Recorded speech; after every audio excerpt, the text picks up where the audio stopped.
Hello guys, welcome back to YouTube channel. तो आज हम स्टार्ट करने जा रहे हैं सोशियोलॉजी का authority types by Max Weber. Authority क्या होती है? सबसे पहले हम जानते हैं पावर क्या होती है। पावर मीन्स कि हमने घर पे लड़ाई हो रही थी भाई बहन की, बहन ने मार दिया खींच के भाई को थप्पड़।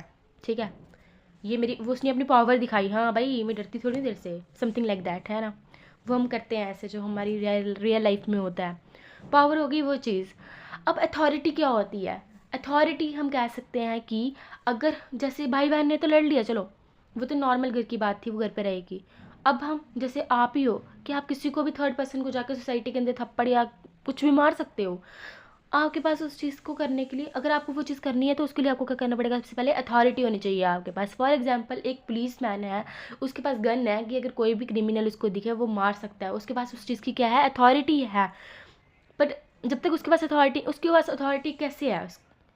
अपने वर्क को लेकर है, उसका जो काम है उसको लेकर उसके पास क्या है? उस चीज़ की अथॉरिटी है। तो ये डिफरेंस है पावर और अथॉरिटी के बीच में। जब अब हम बात करते हैं अथॉरिटी का। जब जब हमारी जो एबिलिटी होती है, मतलब मारने की क्षमता होती है, उसको वो जब क्या होती है? लीगली वो मतलब लॉ कहता है कि हमें वो चीज़ कर सकते हैं, सोसाइटी उसको एक्सेप्ट करती है, तो हम उसको कह सकते हैं कि वो चीज़ क्या है? अथॉरिटी है। अगर हमें पावर टू अथॉरिटी को चेंज करना है, कि हमें जानना है कि पावर से अथॉरिटी बनानी है, तो हमें क्या क्या करना पड़ेगा? सबसे पहले वो चीज़ जो है वो क्या होनी चाहिए? लीगली एक्सेप्टेंस होनी चाहिए, मतलब कि कोर्ट वगैरह लॉ से लॉफुली, मतलब कि वो लॉ होना चाहिए। सेकेंडली होना चाहिए क्या होता है? ट्रेडिशनल एक्सेप्ट, मतलब कि उस चीज़ को क्या होता है, जो सोसाइटी है वो भी एक्सेप्ट करे, ट्रेडिशंस भी एक्सेप्ट करें, ट्रेडिशनली एक्सेप्टेंस होनी चाहिए। और वो चीज़ क्या होनी चाहिए? सोसाइटी के लिए अच्छी होनी चाहिए और इंडिविजुअल के लिए भी अच्छी होनी चाहिए। अब हमारे पास आती हैं थ्री टाइप्स ऑफ अथॉरिटी। सबसे पहले आती है हमारे पास traditional authority. Traditional authority means जो जनरेशन को एक्सेप्ट करनी पड़ती है। फॉर एग्जांपल हमारे हिंदुज़म है, हमें पता है यहाँ पे हमें सिंदूर लगाना है, मंगलसूत्र लगाना है आफ्टर मैरिज, तो ये हमारे क्या है? ट्रेडिशंस हैं। और इसको क्या करना पड़ेगा? जो फोर फादर्स से हम भी एक्सेप्ट करते आए हैं, और आगे वाली जनरेशन को भी क्या करना है? उस चीज़ को एक्सेप्ट करना है। ये क्या होती है? हिस्टोरिक पर्सनैलिटी होती है।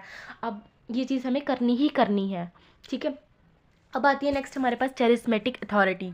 चेरिस्मेटिक अथॉरिटी होती है leaders personal qualities. For example जैसे कि मैंने आपको पहले भी एग्जांपल दी, एक पुलिस मैन है या फिर एक आर्मी मैन है, उसके पास गन है, तो उसके पास उसकी जो पर्सनैलिटी है, उसका वर्क है, वो तो उसको वो चीज़ वो कर सकता है। उसके पास उस चीज़ को करने की क्या है? अथॉरिटी है, उसकी अपनी पर्सनल क्वालिटी है वो, ठीक है।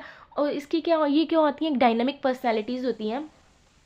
एंड इसको चेरिस्मेटिक का मीन्स हम कह सकते हैं चरिश्मा, जो grace of God, gift of God भी कह सकते हैं, ठीक है। अब नेक्स्ट हमारे पास है rational legal authority. Rational legal authority जो होती है, ये किससे, जो लॉ होता है वो इस अथॉरिटी को एस्टैब्लिश करता है।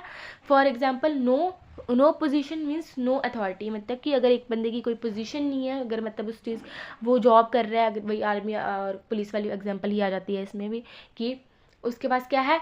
पुलिस की जॉब है, तो उसके पास उस चीज़ की क्या है? अथॉरिटी है कि वो किसी को मार सकता है, किसी को नहीं, जो मतलब कि वायलेट कर रहा है लॉज को, समथिंग लाइक दैट। उसका क्या है? एक सोशल स्टेटस है, और उसका वो ऑक्यूपेशन है कि उसको उस, अगर अपने हमारी कंट्री की डेवलपमेंट करनी है उसको, तो ये सब चीज़ें उसको करनी ही पड़ेंगी। सो आई थिंक ये था हमारा कंसेप्ट ऑफ अथॉरिटी टाइप्स। आपको ये समझ आया होगा। So like this video and subscribe my channel. Thank you.